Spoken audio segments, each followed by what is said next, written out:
14 লাখ রোহিঙ্গার ভবিষ্যৎ অন্ধকারাচ্ছন্ন।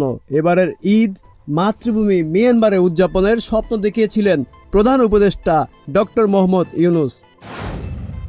প্রধানমন্ত্রীকে অভিনন্দন জানিয়ে রাজধানীর বিভিন্ন সড়কে লাগানো ব্যানার, বিলবোর্ড ও বিজ্ঞাপন দ্রুত অপসারণের নির্দেশ দিয়েছে প্রধানমন্ত্রী তারেক রহমান।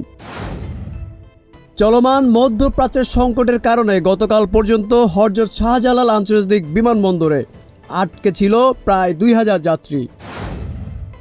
পুলিশ সংস্কার ও পুনর্গঠনে জাপানের সহযোগিতা চেয়েছেন স্বরাষ্ট্রমন্ত্রী সালাউদ্দিন আহমেদ। 2 কমিশনার সহ দুদক চেয়ারম্যান পদত্যাগ।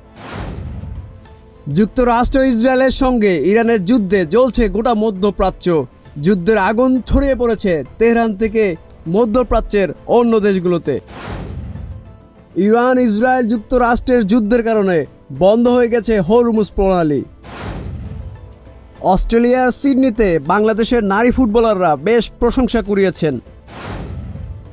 এবার হামজা সহ বেশ কয়েকজন প্রবাসী ফুটবলারকে মাঠে নামিয়েও গ্রুপ পর্ব থেকে বিদায় নিতে হলো 1 ম্যাচ আগেই। হাসপাতাল থেকে বাসায় ফিরলেন জনপ্রিয় অভিনেতা ফজলুর রহমান বাবু।